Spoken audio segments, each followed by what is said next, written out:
కొంతమంది వచ్చి ఏం ఏడుస్తారు.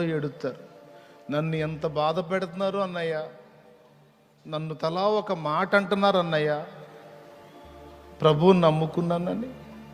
అమ్మాయి పెళ్ళి కాదు అంటున్నారు అన్నయ్య, నన్ను ఏం బాధ పెడుతున్నారో. నాకైతే పట్టుకొని 2 బాధలు అనిపించింది. అరే వాళ్ళకి వెళ్ళి ఎందుకు చూస్తున్నావు నువ్వు? వాళ్ళేమో కళ్ళు మూయబడ్డోళ్ళు, నువ్వేమో కళ్ళు వెలిగించబడ్డ వ్యక్తివి. నీ మనోనేత్రాలని వెలిగించాడు.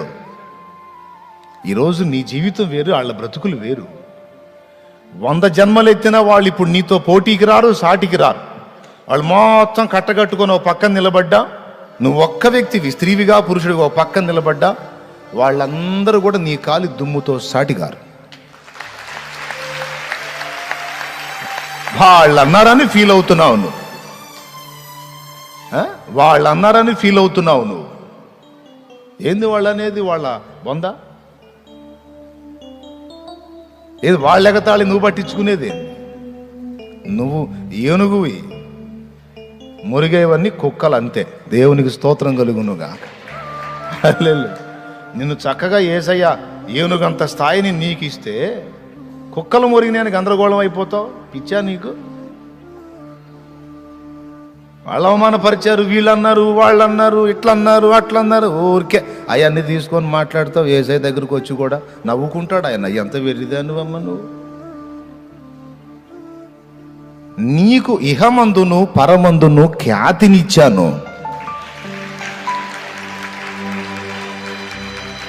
అరే వాళ్ళందరినీ పక్కన పెట్టు, కోట్ల కొలది దేవదూతలకు తెలుసు ఈరోజు నువ్వు.